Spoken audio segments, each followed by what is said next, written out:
الحمد لله نحمده ونستعينه ونستغفره ونعوذ بالله من شرور أنفسنا ومن سيئات أعمالنا. من يهده الله فلا مضل له ومن يضلل فلا هادي له، وأشهد أن لا إله إلا الله وحده لا شريك له، وأشهد أن محمدا عبده ورسوله. يا أيها الذين آمنوا اتقوا الله حق تقاته ولا تموتن إلا وأنتم مسلمون. يا أيها الناس اتقوا ربكم الذي خلقكم من نفس واحدة وخلق منها زوجها وبث منهما رجالا كثيرا ونساء، واتقوا الله الذي تساءلون به والأرحام، إن الله كان عليكم رقيبا.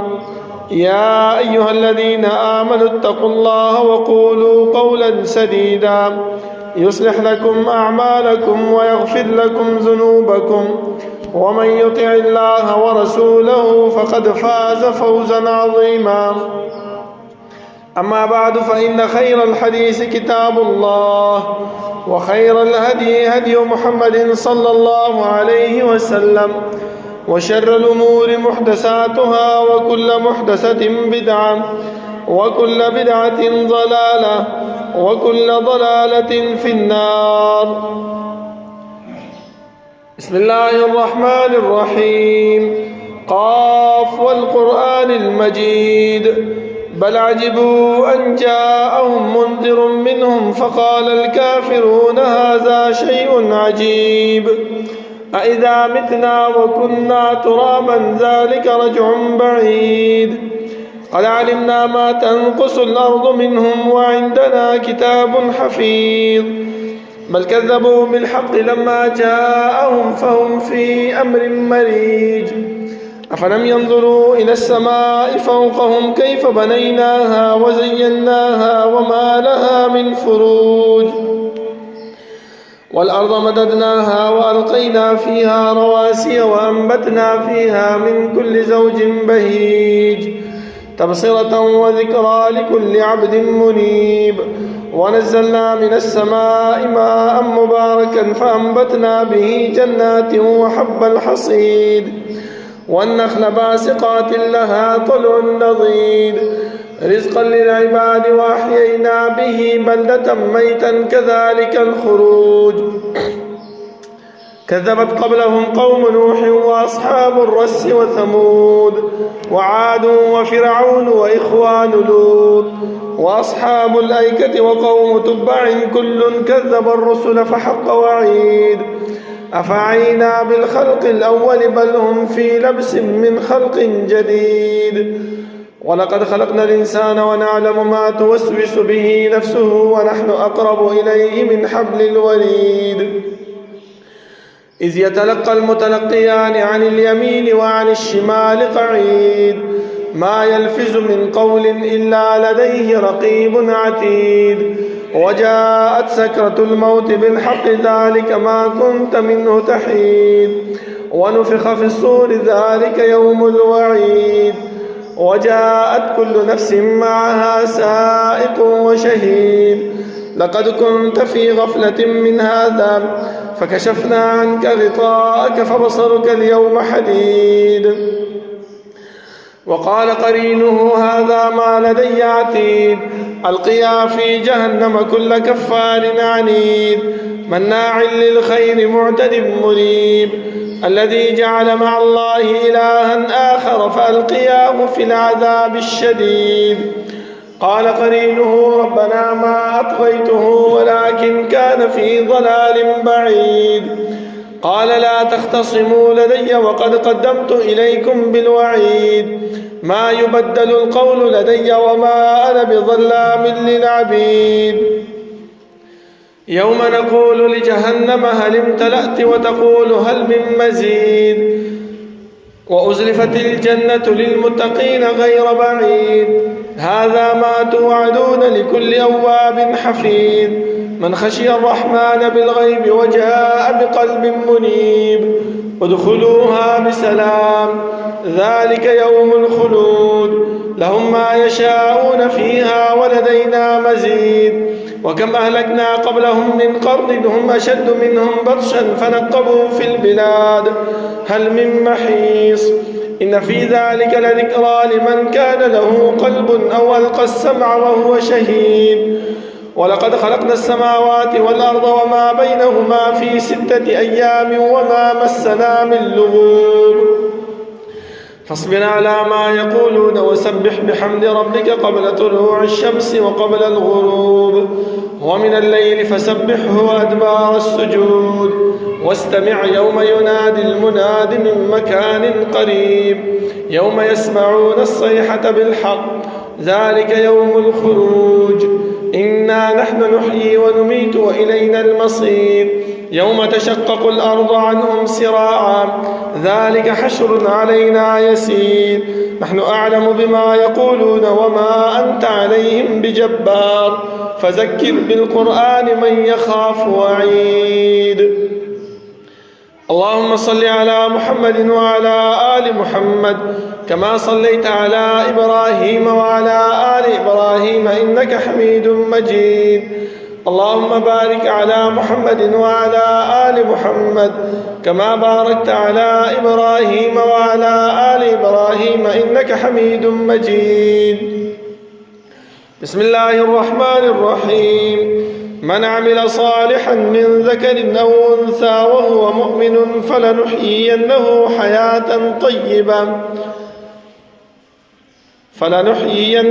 حياة طيبة ولنجزينهم أجرهم بأحسن ما كانوا يعملون.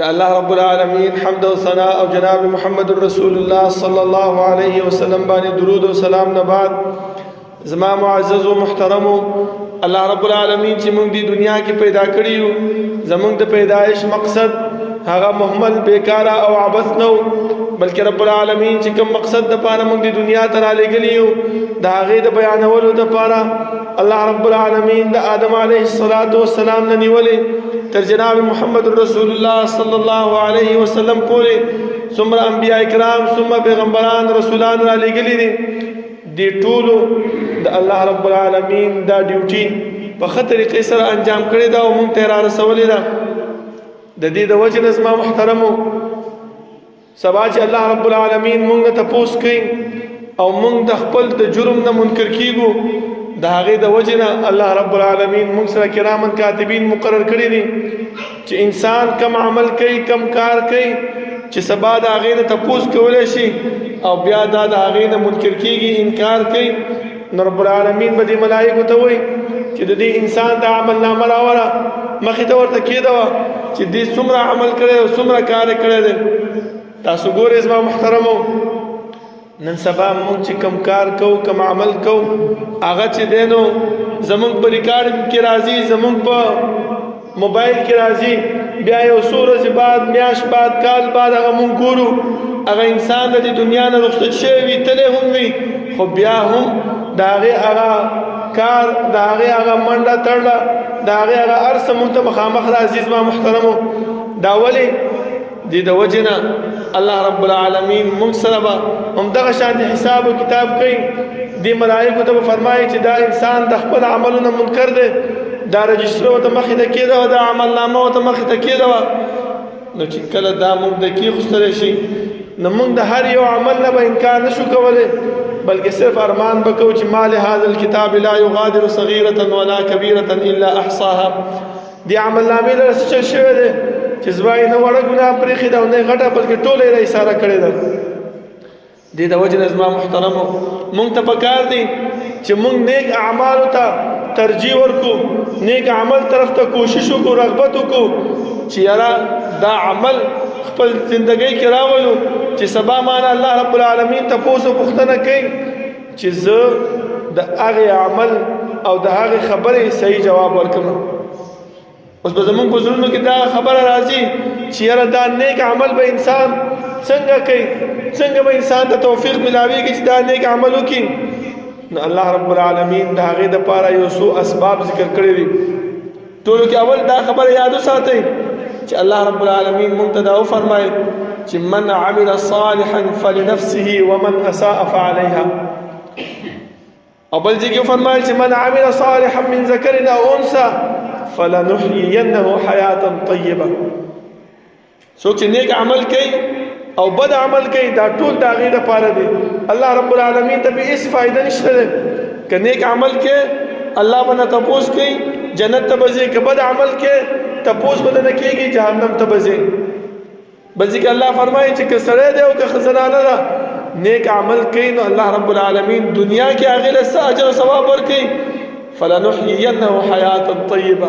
د داسې انسان ژوند روښانه وي، د داسې انسان ژوند خوشحاله وي. تاسو وګورئ د دې په مد مقابل کې هم الله رب العالمین فرمایي ومن اعرض عن ذکری فإن له معیشة ضنکا. څوک کم انسانان چې د نیکو اعمالو نه ځان رستو کوي، د هغې نه غفلت کوي، هغې طرف ته نه راځي، فإن له معیشة ضنکا، د هغې دپاره الله رب العالمین فرمایي چې دنیا کې ما دا عذاب مقرر کړی دی چې د هغې ژوند تنګ وي، د هغې ژوند کې خوشحالي نه وي. لکه تاسو ګورئ که نه دا بعضې خلک چې کله نیک اعمالو ته نه ځي، چې کور نه بهر راوځي، که ملګری ورسره ملاو شي هلکه څنګه یې، یاره دا ژوند مې ډېر زیات تنګ دی، یاره چېرته لاړ شم، چا سره کښېنم، کور کې تنګ شوم، بازار ته کې تنګ شوم، بهر کې تنګ شوم، څه چل وکړم، داسې څه شی راته وښایه چې دا زړه مې خوشحاله شي، دا ژوند مې فراخه شي. د ژوند د فراخېدو دپاره الله رب العالمین موږ ته اصول خودلی دي، اسباب خودلی دي. فلنحيينه حیاة طیبه. من عمل صالحا، نیک عمل هغه داسې شی دی چې الله رب العالمین په دنیا کې ستا دا ژوند هغه روښانه کوي، هغه خوشحاله کوي. اوس هر انسان دې په خپل ګریوان کې سوچ وکړي چې یاره زما خوشحاله ژوند پکار دی او که زما تنګ ژوند پکار دی او خفګان ژوند مې پکار دی. که خوشحاله ژوند دې پکار وي نو نیک عمل طرف ته توجه وکړه، او که تنګ ژوند دې پکار وي، خفګان ژوند دې پکار وي، نو بیا د الله رب العالمین در او د الله رب العالمین طرف ته راتګ پرېږدوه. اټومیټک به ستا دا ژوند څه شی شي، هغه به تنګ شي. زما محترمو،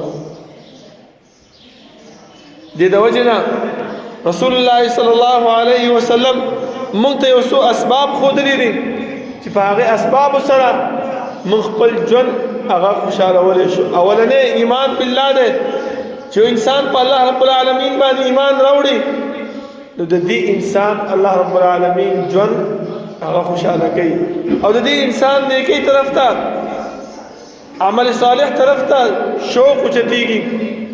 ځکه الله رب العالمین فرمایي چې الذین یؤمنون بالغیب، کوم انسانان چې په غیب باندې ایمان راوړي، ومما رزقناهم ينفقون، او هغه چې موږ کوم رزق دی ورکړی دی په هغې کې خرچه کوي.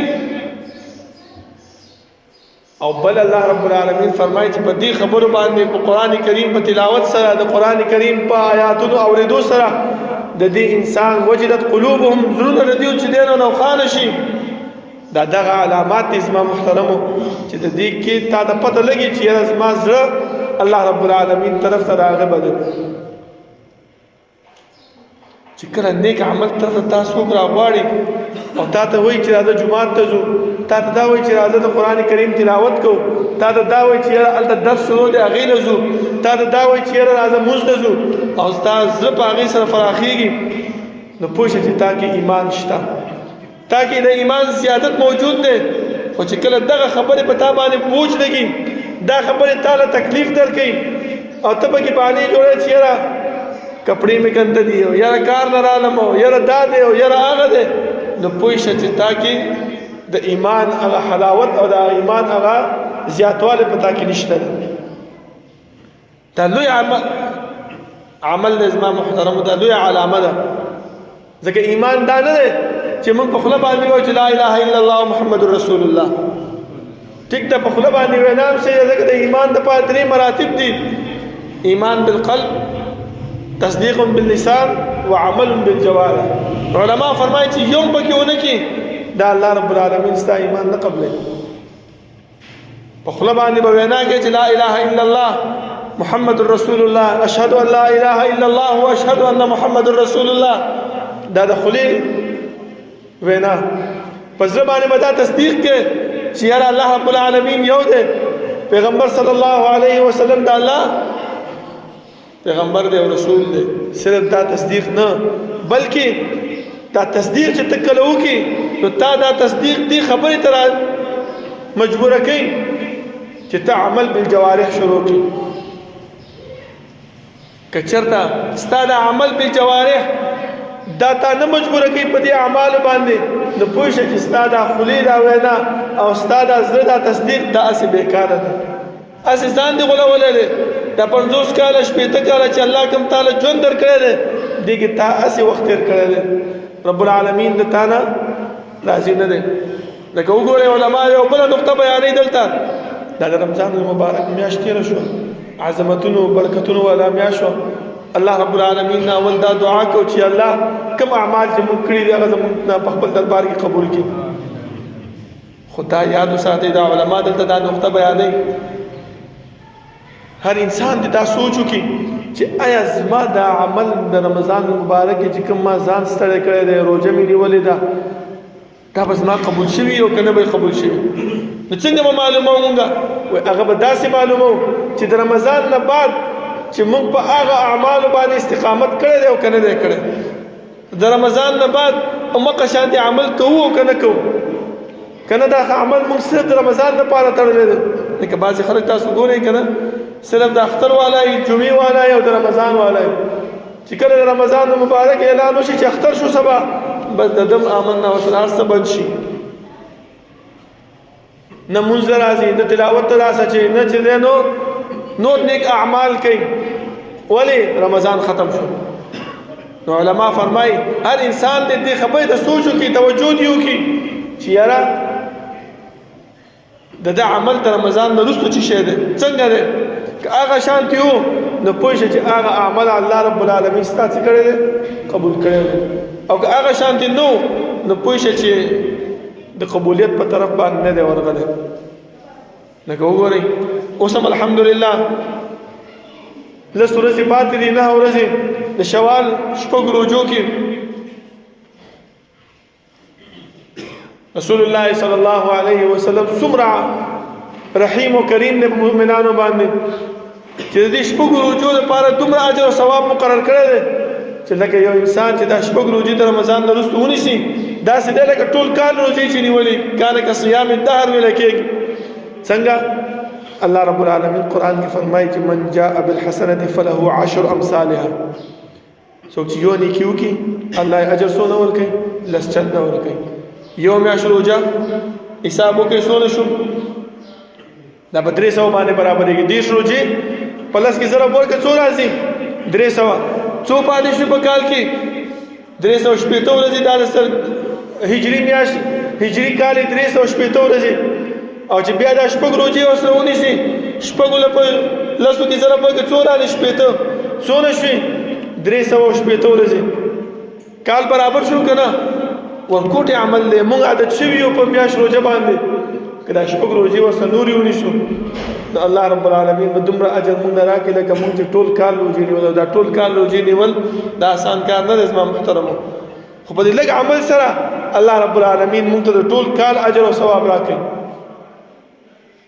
ما تاسو مخکې ویلې چې وګوره هغه رمضان کې مونږ روژې نیولې دي، که چېرته دې روژو ته مونږ اهتمام وکړو، دا روژې مونږ ونیولې، نو پوه شه چې هغه روژې الله قبول کړي دي. او که په دې روژو کې مونږ سستي وکړه چې ما بس شکر دی چې دا فرضې مې ونیولې، ما دې نفلو ته به څوک غاړه ږدي. دا بعضې خلک داسې دي که نه مناسب الله سلام چې دی دا د رمضان ونیولې او تر باندې دا 6 نورې نیسي. نظمه محترمو الله رب العالمین قرآن کی فرمائے وَإِن مِّنكُمْ إِلَّا وَارِدُهَا كَانَ عَلَى رَبِّكَ حَتْمًا مَّقْضِيًّا ثُمَّ نُنَجِّي الَّذِينَ اتَّقَوْا وَنَذَرُ الظَّالِمِينَ فِيهَا جِثِيًّا.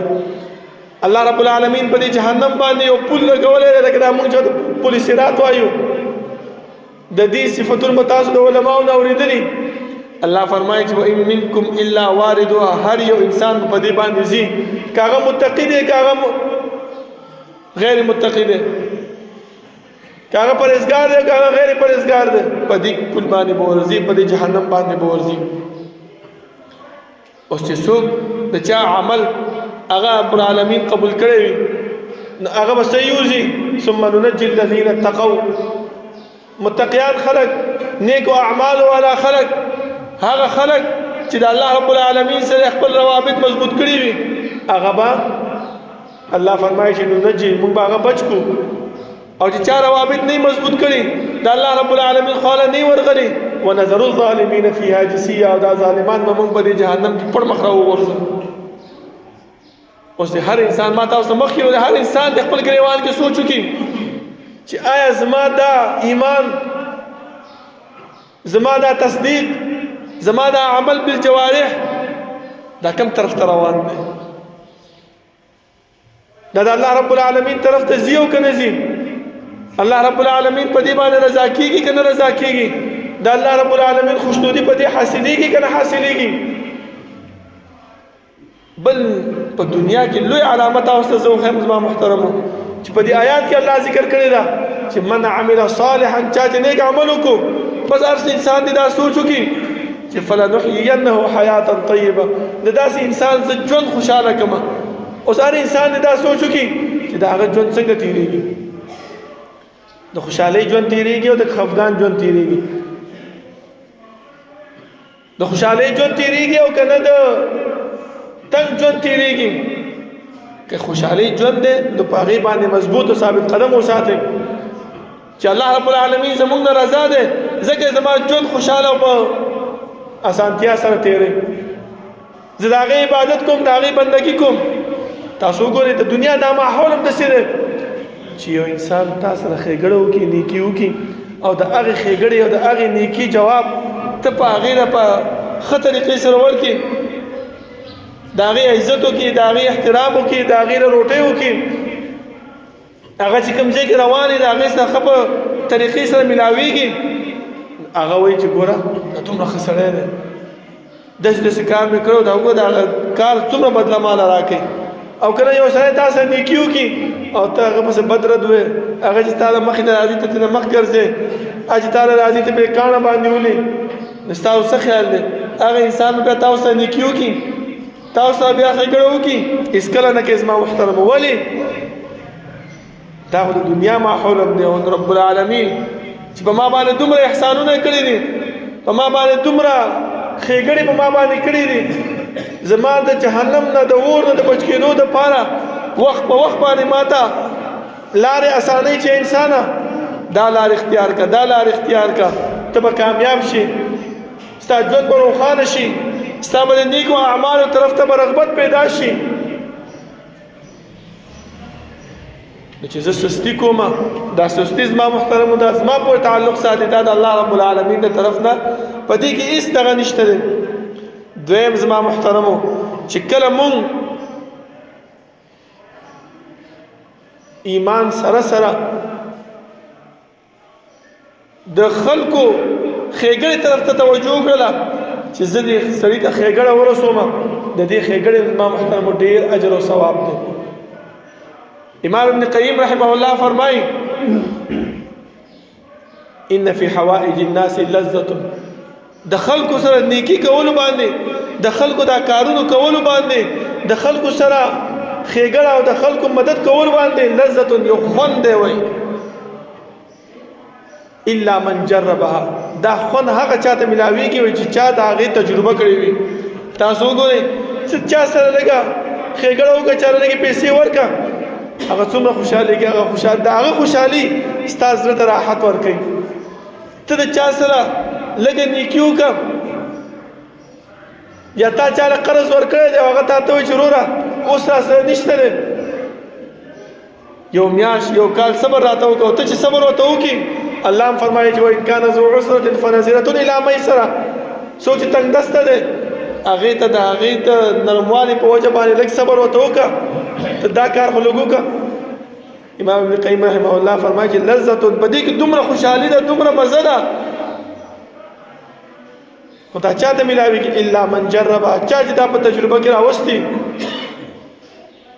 زما چې کله کوارټرې وي، زما چې کورونه وي، زما چې ځمکې وي، زما چې دوکانونه وي، زه هغه دوکاندار هغه کرایهدار مې دومره تنګ کړی وي چې په میاشت په اول تاریخ باندې چې ورشم چې کرایه را نه کړي، د هغه نه زه سرمن وباسم، دا هغه نه چې کوم دی په خبرو دومره منډه دې ورکوه چې هغه خپله مجبوري شي ما ته کور پرېږدي.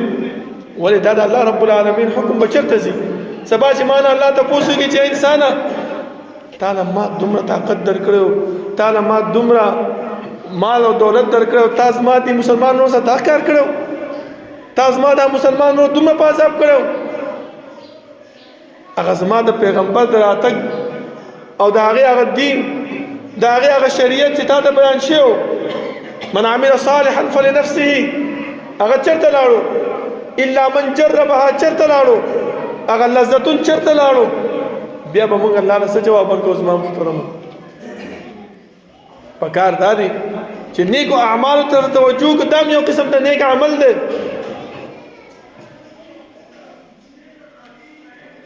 هر انسان ته پکار دی چې دې طرف ډېر توجه وکړي. ځکه قرآن کریم تلاوت مونږ کوو، ذکر اذکار مونږ کوو، مونځ مونږ کوو. الله نه دعا ده چې الله رب العالمین زمونږ نه قبول کړي. ځکه زما محترمو دا خبره یاد وساتئ چې کله کوم انسان یو عمل کوي او د هغه په زړه کې دا خبره راشي چې یاره ما خو ډېر تلاوتونه کړي دي، ما خو ډېر مونځونه کړي دي، او زه خو جمع لم ځم، او زه خو چې ډېر نفلونه م کومه، پوه شه چې د ده په زړه کې څه ناڅه شته. د ده د عبادت دا ځان ښودلې دپاره ده، د ده د عبادت دا د الله رب العالمین د رضا دپاره نه دی. که چېرته ته دا عبادت کې او الله رب العالمین چې فرمایي چې وعلى فزادتهم ایمانا، د دې ایمان نور هم زیاتېږي، دله دا نور شوق ورکوي چې نور عبادت وکړم، نور ذکر اذکار وکړم، نور نوافل وکړم، نور چې د قرآن کریم تلاوت وکړم. پوه شه چې ستا دا عبادت الله رب العالمین قبول کړی دی. دا خو په خپل زبان دی. دنیا کې د خلکو سته چې دا کم ښېګړې مونږ کوو، د دې به څه نتیجه ګرځېږي زما محترمو. ځکه الله رب العالمین پیغمبر صلی الله علیه وسلم فرمایي چې رب العالمین د قیامت په ورځ باندې دوه قسمه تپوسونه به کوي. یو حقوق الله دی، یو حقوق العباد دی. حقوق الله کې اول تپوس د الله د عبادت، وما خلقت الجن والانس الا ليعبدون. مونځ دې څونه کړی دی؟ زما بندګي دې څونه کړې ده؟ زما عبادت دې څونه کړی دی؟ زما د قرآن کریم تلاوت دې څونه کړی دی؟ او دویم اول ما يحاسب به العبد في الدماء، اولنې حساب او کتاب چې د الله رب العالمین د حقوق عباد مبارک کېږي نو د وینې په باره کې به کېږي چې تا خو وینه توی کړې نه ده، څوک خو دې بېجا قتل کړی نه دی، ځان له وینه نه زما محترمو. لوی تپوس کېږي د حقوق العباد په باره کې چې زما دې مسلمان بنده ته خو دې تکلیف نه ورسولی، د ده د زړه خو دې نه دردولی، د ده ته دې بېعزتي خو دې نه وکړې.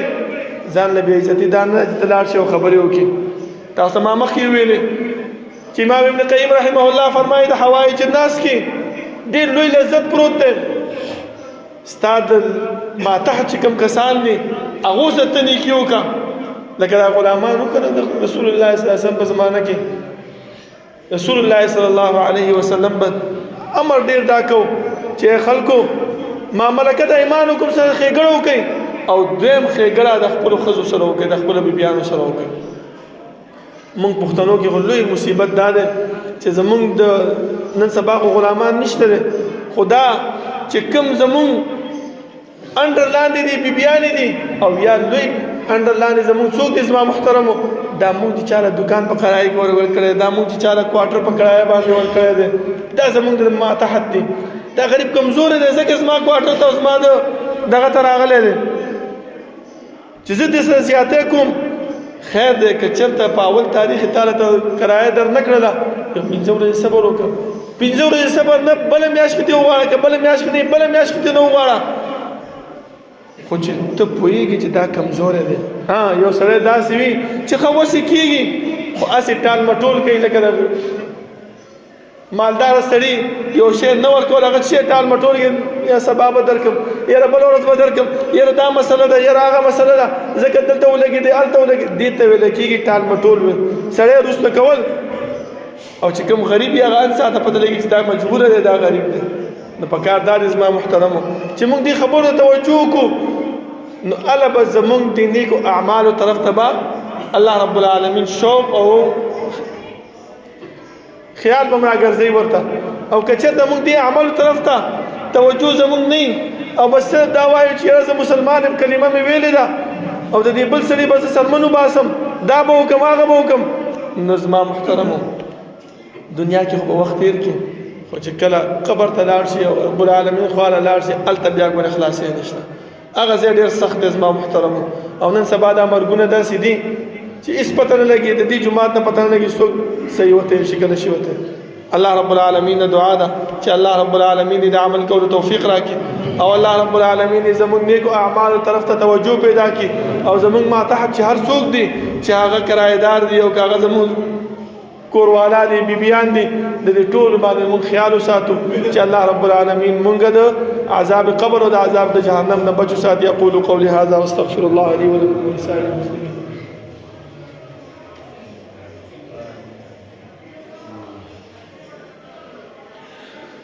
إن الحمد لله نحمده ونستعينه ونستغفره ونعوذ بالله من شرور أنفسنا ومن سيئات أعمالنا من يهده الله فلا مضل له ومن يضلل فلا هادي له وأشهد أن لا إله إلا الله وحده لا شريك له وأشهد أن محمدا عبده ورسوله. يا أيها الذين آمنوا اتقوا الله حق تقاته ولا تموتن إلا وأنتم مسلمون. يا أيها الناس اتقوا ربكم الذي خلقكم من نفس واحدة وخلق منها زوجها وبث منهما رجالا كثيرا ونساء واتقوا الله الذي تساءلون به والأرحام إن الله كان عليكم رقيبا. يا أيها الذين آمنوا اتقوا الله وقولوا قولا سديدا يصلح لكم أعمالكم ويغفر لكم ذنوبكم ومن يطع الله ورسوله فقد فاز فوزا عظيما. أما بعد فإن خير الحديث كتاب الله وخير الهدي هدي محمد صلى الله عليه وسلم وشر الأمور محدثاتها وكل محدثة بدعة وكل بدعة ضلالة وكل ضلالة في النار. زما محترمو دا ټول عمل چې په انسان کې راځي دا په څه باندې راځي؟ په اخلاص باندې راځي. ته چې کوم عمل کې کوم کار چې کې په زړه کې دا خبره یا سره چې الله راته ګوري یاره الله له سبا ورزما الله به مانه تاسو کوي یا دا ملائک ما سره ناز دي دا زما عمل لیکي چاته خېګړه مکوا چاته خایا م چې یاره پلاني سمې داسې کار وکړو پلاني مانه دا جواب راکړو دا عمل راسو کو دا غي عمل الله رب العالمین ته وسپاره و یا الله تعزیز ذو انتقام زاد ته نه بدلا واخلي خو ته د خپل د طرف نه هغه سره خېګړه وکړه او دا زین ته وساته چې یاره الله راته ګوري چې هر وخت ستا په زړه کې د الله یاره موجود وي نو تا به الله رب العالمین همیش خېګړې طرف ته به راولي. الله رب العالمین دعا ده چې الله رب العالمین د عمل کولو توفیق راکړي او الله رب العالمین موږ نیک اعمال واخلي چې موږ د نیکو اعمالو طرف ته راغب شو. ربنا لا تزغ قلوبنا بعد إذ هديتنا وهب لنا من لدنك رحمة إنك أنت الوهاب. ربنا اغفر لنا ولإخواننا الذين سبقونا بالإيمان ولا تجعل في قلوبنا غلا للذين آمنوا ربنا إنك رؤوف رحيم. ربنا لا تؤاخذنا إن نسينا واخطأنا ربنا ولا تحمل علينا إصرا كما حملته على الذين من قبلنا ربنا ولا تحملنا ما لا طاقة لنا به واعف عنا واغفر لنا وارحمنا أنت مولانا فانصرنا على القوم الكافرين. سوف نبرابر كنيز دين